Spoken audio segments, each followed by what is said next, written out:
and also if possible, it is required that you can copy your video also, otherwise it will be a problem.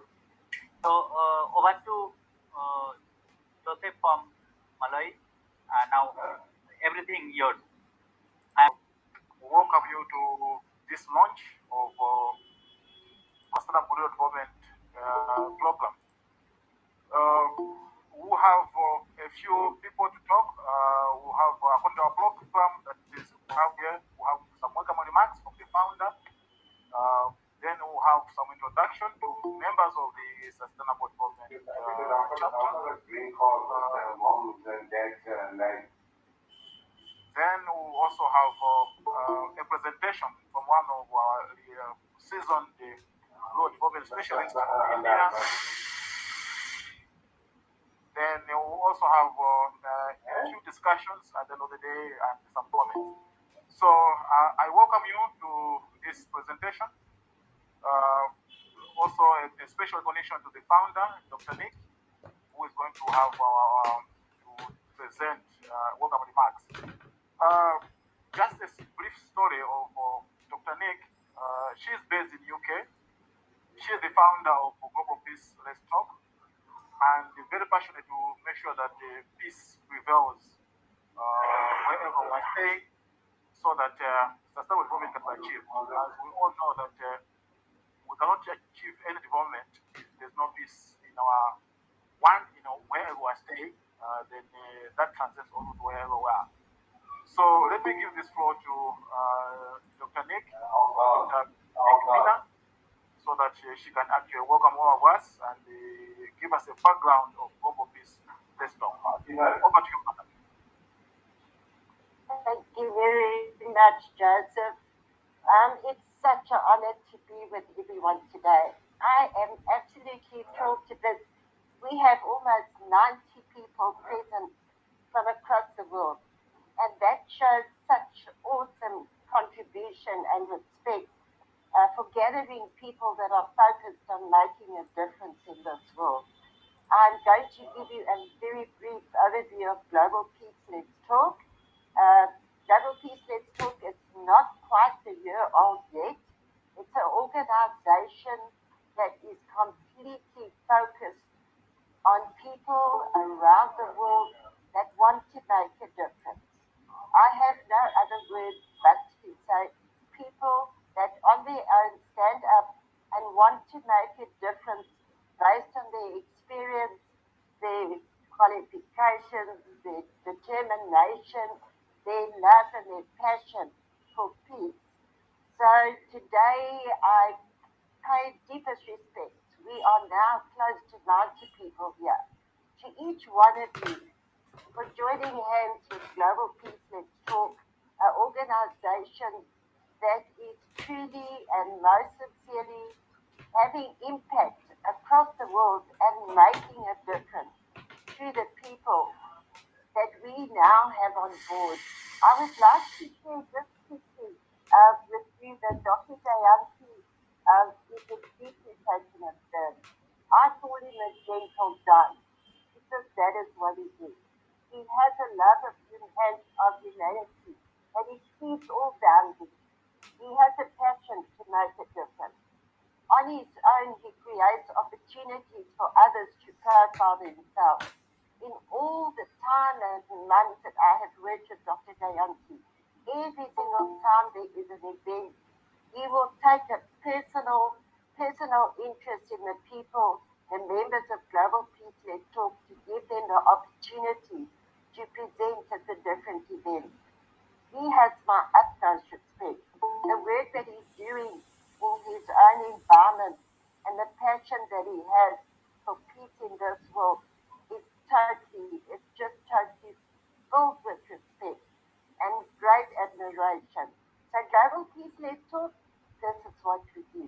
We have leaders, incredible, phenomenal leaders that are working on their own and coming up with creative ways to support the one of all the sustainable development goals. So every single one of our members has some input, some gift that they are giving on their own, contributing to support the Sustainable Development Goals. And Dr. Jayanti, one on rural development, is absolutely phenomenal.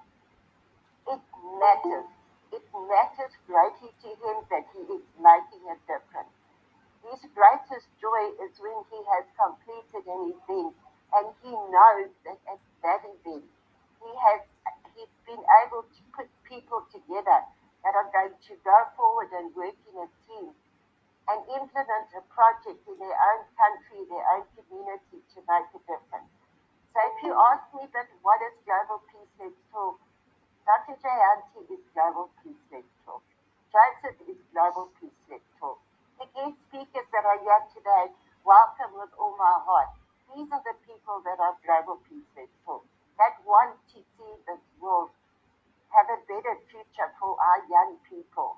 And I'm so happy that today is also part of Gandhi's birthday, because with all respect, this is the man that was the global peace network leader. He never asked for anything back.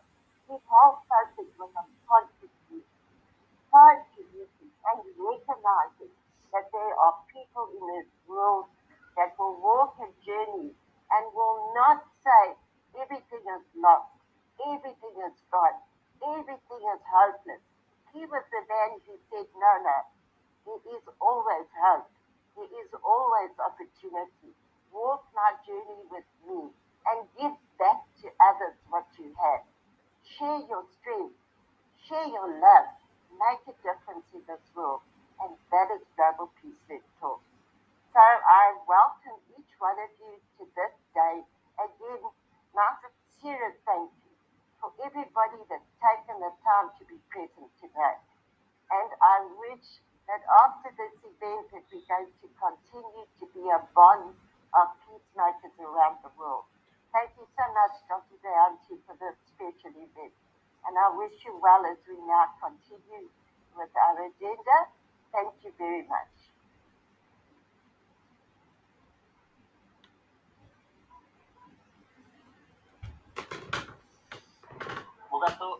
Joseph, you are muted. Joseph, you are muted. Oh, sorry. Okay, my apologies. Thank you very much, Dr. Nick Pina, for those aspiring words. Our take home from your speech is that all of us would like to see peace wherever we are, and let's share whatever talents we have for us to achieve some sort of goal. I now give the floor to Dr. Jayanta. Jayanta is the Guardian person for the sustainable development within the Global Peace Let's Talk. He is an associate professor in rural development and has authored close to 18 books and published over 30 articles on the subject. As I've said, he is the Gandhian chapter for sustainable rural development. The floor is yours, sir. Thank you very much, Joseph. And it is indeed very pleasure that we are going to start a day with the day is known as a International Non-Violence Day. International Non-Violence Day is the birthday of 150th birthday of our Mahatma Gandhi. So everybody knows, nothing to introduce. All the countries everywhere is known for the peace builder. And today we are happy. Everybody talk about that peace building and Gandhi, but today we are in different mode. We are talking about discussing. We would like to discuss on how Gandhi thought about the rural development. A lot of messages we used to get that rural development, and as such, if this is somebody told just few minutes back, is the mother of any development. Right. When you're talking about developing countries, when you're talking about the development of Asia, when you're talking about the development of Africa, we are talking about the, Latin America, particularly these continents, we believe that rural development is required. And over more than 50% people, or in an average, are living in the rural areas. So if you are thinking for the development real development and real rural development is obvious. Sustainable rural development as a chapter of GPLT, when you talk about the sustainability, the sustainable rural development, we are talking about that. The development will care for the environment. The development will care for the generation. The development will care for the intergeneration and the development that will be mostly inclusive. The development which will not make any differentiate among different people, class, groups, religious. Um, it's for all. Uh, there are numbers nowadays. The world is looking for the sustainable development goals, and we basically focusing on the issues like SDG goal number 10. No doubt about that. The reduce inequality, which I believe as a inequality is the mother of all sorts of conflicts. If inequalities can be reduced, it is not that we don't have. It's a gap. It's a difference between the have and have not. The gap between the have and have not is increasing, which is a major core of concern for any development. Ultimately, whether we are talking about the development, any development, the end of the development is the peace. And as it is the sustainable rural development, we are when we are talking about the sustainable development, rural development, we are talking not only the development of this generation, we are talking of the end for the entire planet as a peace. We are dealing with SDG goal number one, zero poverty. Even Gandhiji also told the poverty is the seed.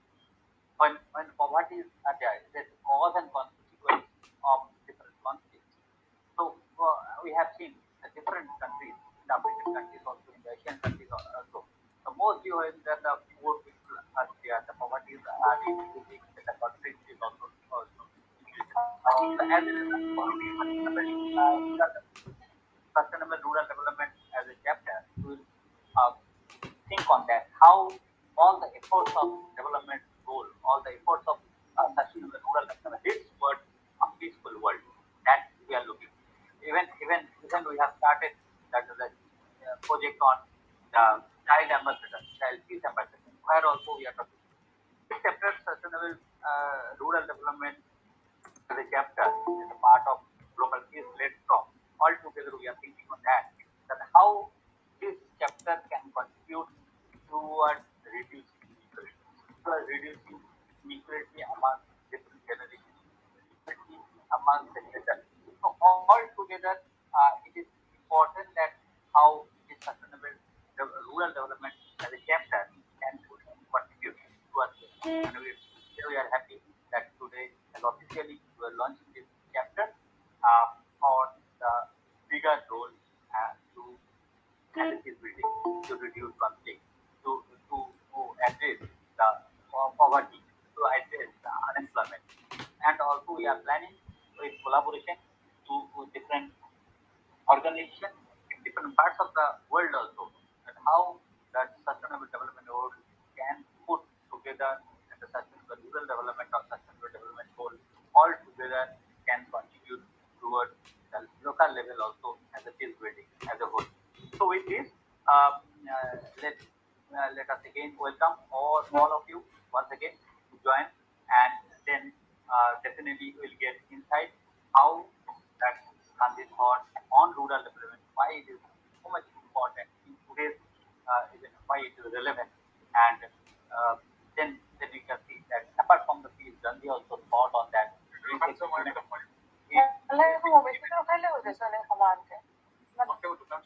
Monica, please mute yourself. So, how Gandhi's thought is contributing and how Gandhi's thought is relevant to today's world in the when we are talking about sustainable development goals. So, with this, over to Joseph. Thank you very much for joining us. Thank you very much, Dr. Jayanta, for your speech. From your speech, I think the take home will be that whenever we are looking at sustainable development, we should be looking at the rural masses because those are the people that are in majority. And also, we should also be looking at the future, not the present. But at the same time, if we are to achieve peace, then the SDG number 10 needs to be very effective. That is, we need to reduce all the inequalities. At this point in time, I would like to remind participants that you need to mute yourself both on the video and the mic so that the network issues can be solved. Because some people I think are not able to hear us or see whatever is going on because of congestion. At this time, I would like to call upon members of the Global Peace Let's Talk, the Sustainable Development chapter. If they are allowed, just unmute yourself and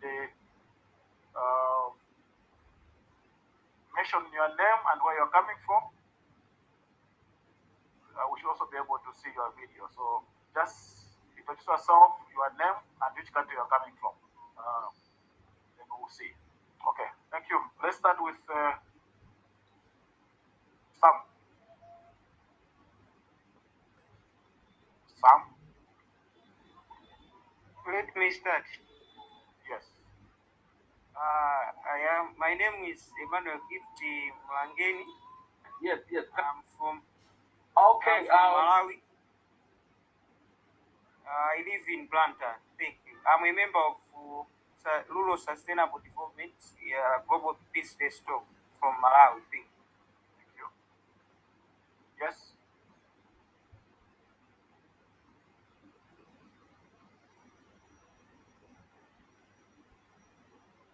Sam, unmute yourself. Okay. I am Sam Tako, and I am the founder of Camp Community and Mental Health. Camp Mental Health and Community and Mental Health Development Organization. I'm based in Cameroon and a member of Sustainable Development Right Chapter of Global Peace Let's Talk. So I'm happy to meet you all online today. Thank you, Sam.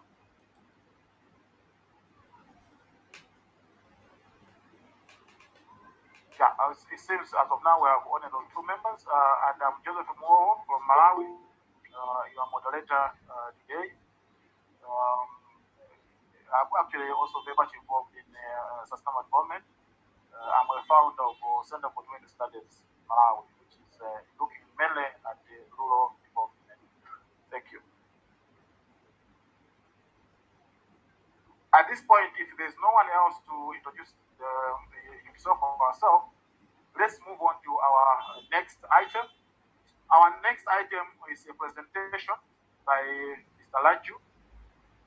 Mr. Laju has actually worked in the Indian Administrative Service, now retired, for close to 35 years, and he was involved in actual research and planning for rural growth centers. He also lectured in village economics and community development. And after his retirement, he decided to get himself involved with a lot of NGO, and he has done that for the past 24 years. He is the current chairman of the Indian Institute of Community Development. He is going to take us through the philosophy of Mahatma Gandhi in rural development. Sir, you are free on the floor. Thank you. Welcome to you all. I am Vasudeva Raju, chairman of the Indian Institute of Community Development, Pondicherry, in India. Pondicherry was under the French till 1954. Then it merged with the Indian Union, which was under the British. It continues to be a union territory when compared to the states within territory among all the union territories, the policy of government of India. It is the legislature. It is the only union territory having a legislature in the country now. I spent my youth a Gandhian institution between 1961 and 65 when I was in the age group of 25 31, which is the prime of youth.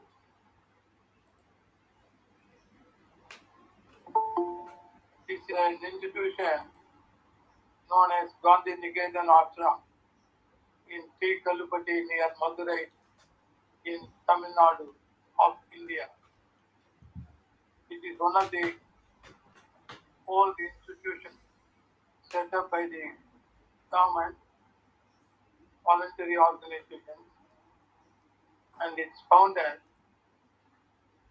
became the additional development commissioner of government of Tamil Nadu in 1950. Though he was not in the Indian administrative service, he was a freedom fighter who was the founder of the Gandhi Niketan Ashram. He was made the additional development commissioner of Tamil Nadu government, which is reserved for the IAS officers. I was a lecturer for 5 years teaching Gandhian economics, which was not taught to me in the university.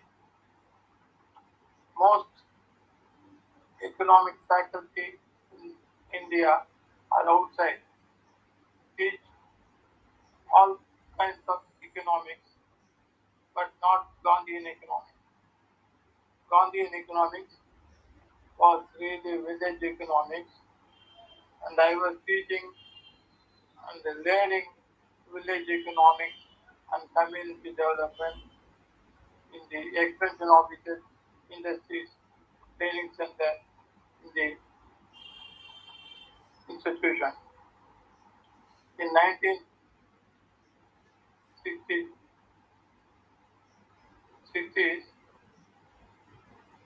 there were not many government institutions which could take up training officers for development. So about 150 volunteer organizations in the country were roped in by the government to train government officials in non-government institutions. And they were trained in development, village development, and rural development. And I was only in the age group of 26, 31, but my trainees were in the age group of 45, 50, because they were all taluk level revenue officers and deputy collectors, the revenue department, and they were roped in in the institution. But and this kind of rural development is unique to me. By learning Gandhian economics only in the institution where I worked and taught. And then I worked as a lecturer in economics in a college before joining the government of Pondicherry in 1971 as director pilot research project in growth center.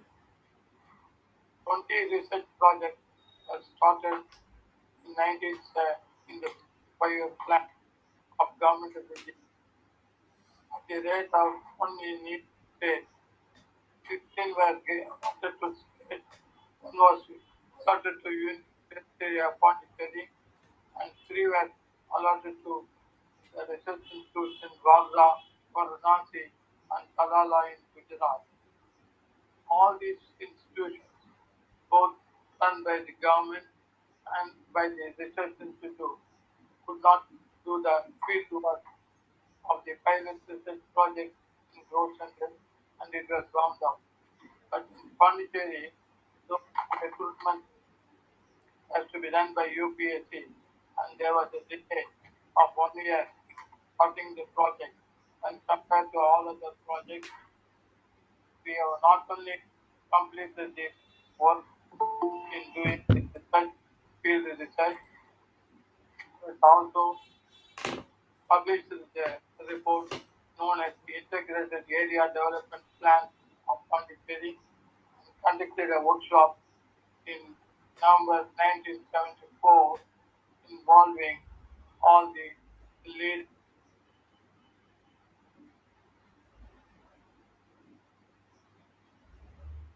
the country, and the department, the research project became the planning and research department of the government, which is still existing and doing it free from the control of the bureaucracy dominated by the civil service in all government. And this is the contribution of Pondicherry to rural development in the field. We went to all villages in the selected research area. We talked to people there, spending a day at least, walking through the street, meeting all people, all sections of people. We conducted surveys and studies which are relevant to rural development. This is project has been adjourned as the best in the country, and the Director General of the National Institute of Rural Development in India, who presided over the session, pointed out, after listening to the criticism of the sectoral department heads published in India by any state government, to the best of its knowledge. This report not have been prepared by sitting in the office, but by consulting the people. Consulting the people is very important in rural development because they know where are the issues, know where the pitches. We in rural development nowadays talk here all over the country. People 0.35 do double not point take seven up specific program 0.35 into 2 deal color with the it same in a precise manner and offer solutions to the basic problems faced by the rural people. There are generalizations, general observations, and the macro observations, but not micro level studies on rural development dealing with specific issues. This is the tragedy not only in India but all over the world. There are people, writers, and speakers who speak generally about rural development issues, but not specifically about the micro level issues. Rural development can be called the micro development of micro development, metro development, macro development. These are the two concepts in planning. But macro development, macro issues dominate all those discussions on rural development, but not specifically micro development issues.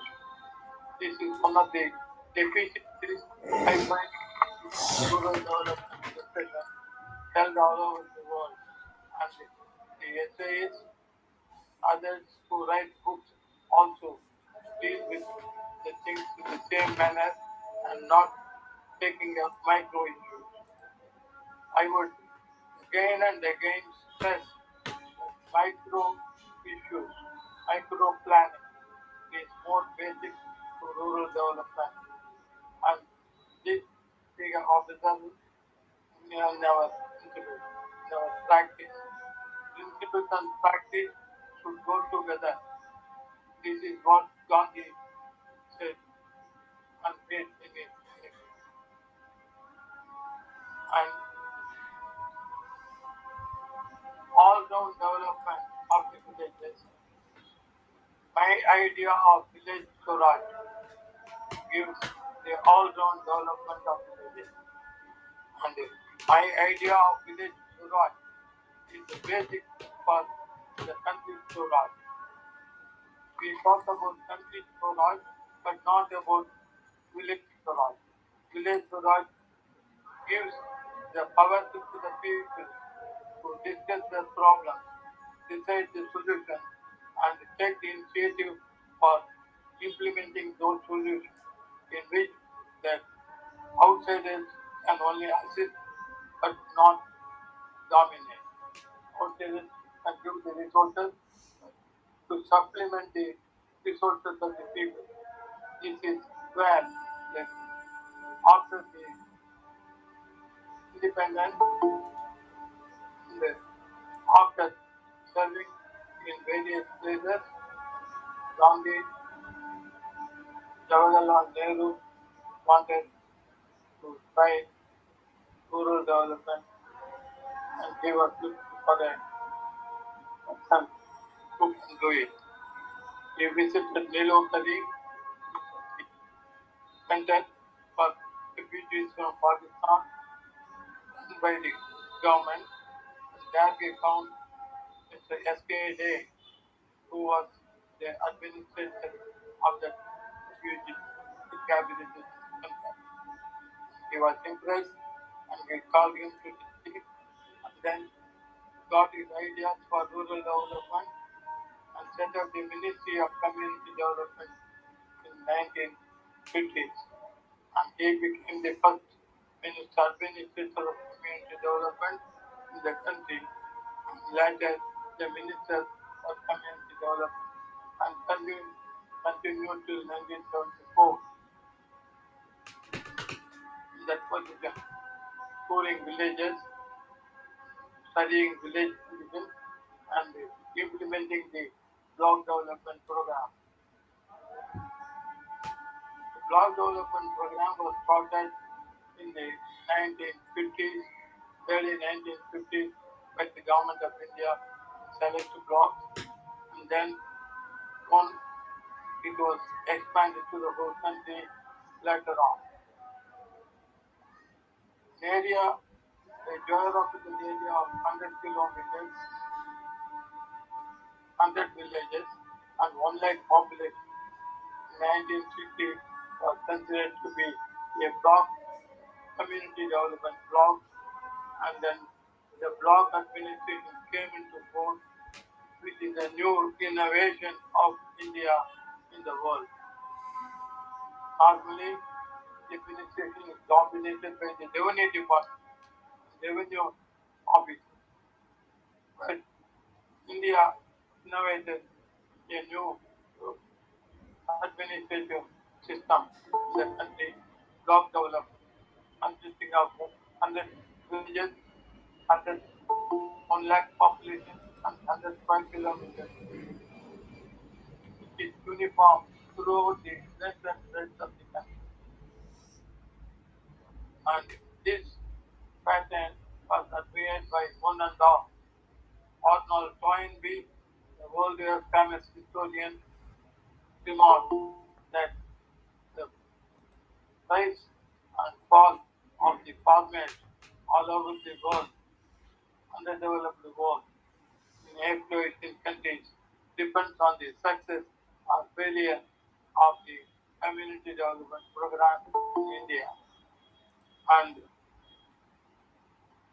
this remark, observation by the world famous historian underlines a new system of government which has come into the work countryside in the world. India was the first to introduce it, but later on, due to the sabotage of the revenue department and the ignorant politicians at the heads of government in the country, the program after the demise of Nehru could not get much support. With this, the Green Revolution also played a part in sabotaging the community development program, and it has the big initiative taken by Nehru during his time could not continue for a long time. Because of this, the Balwant Mehta Committee was appointed in 1967 by the government of India, recommended cooperation between the government and the public representatives.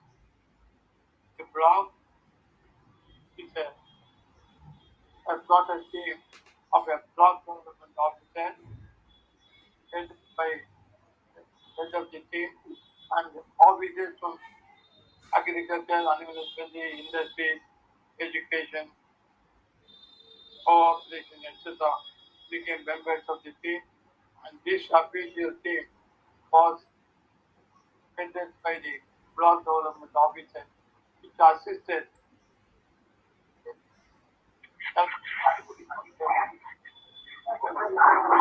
rural development program. 71, I joined the government and had the responsibility of doing some from who has come from outside from the government. As a result of my new interest in the government, dealing with all aspects of separately the specific department. I was contacted by some other department. Interference in the work was not found clearly after the start of this project. Everything dealt with but also studied the pilot system department. We pointed out the deficiency in the implementation of schemes by the department because we were not for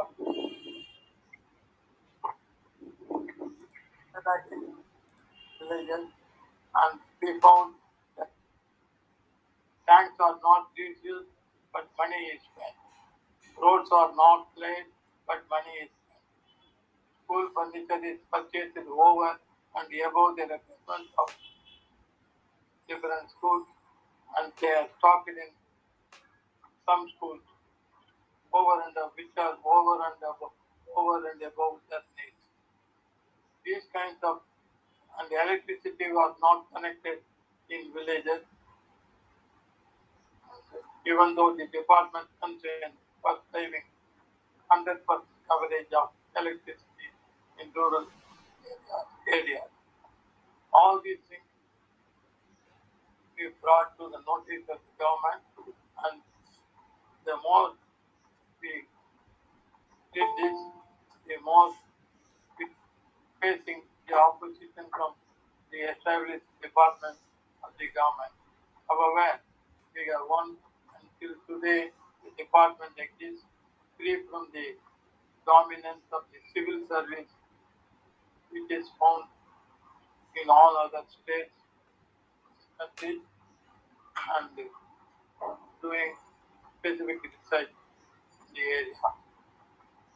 And Gandhi is only talked about the political figure, but he is not only a political figure. He teaches satyagraha, truth, and non-violence together. Without truth and non-violence, nothing can sustain. Sustainable rural development needs truth, non-violence, and satyagraha. Self-rule is the most sustainable rural development needs self-rule at all levels of the geographical area, whether it is state or district or taluk or village. And mostly it is the village we need self-rule. This is where the Balwant Mehta Committee of 1957 comes to the effect that they recommended block advisory committee, then they called, which was headed by the block development officer and was associated by the people. Then it became block development committee, which is headed by the public representative and assisted by the PDO. And then these things cannot succeed unless people get full power to discuss and decide their own problems in rural development.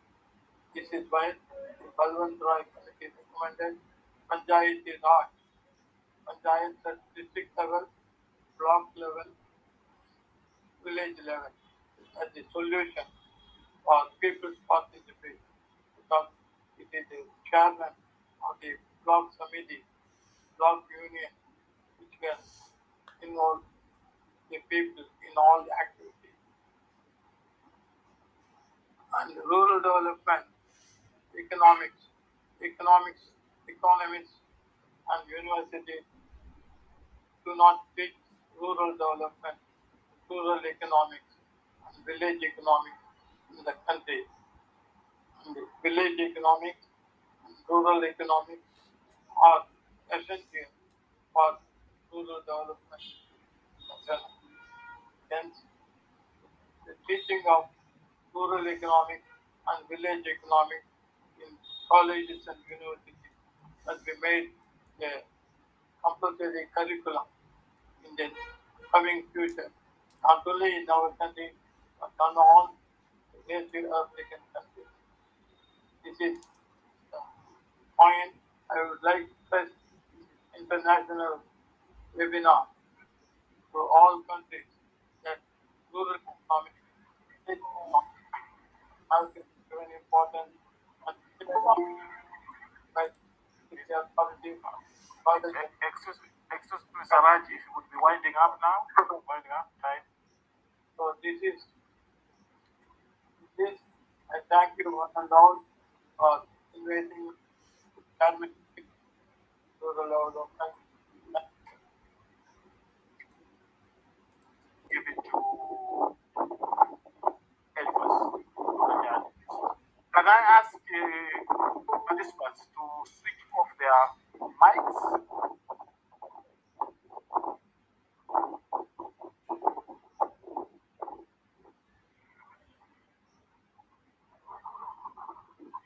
Please switch off your mic. Hello, please switch off your mic. Okay. So, Thank you, Dr. Jayat, please. okay. Thank you very much, Joseph and the entire team. Elfas, I am taking few minutes, then you will join.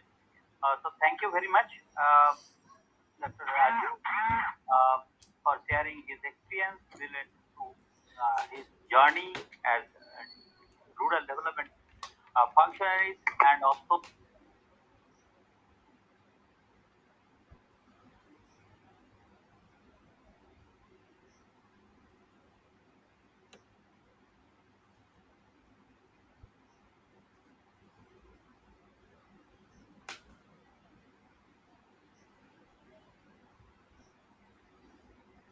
should not be controlled by the outside. His model village or ideal village was based on the rural economy. Most speakers emphasize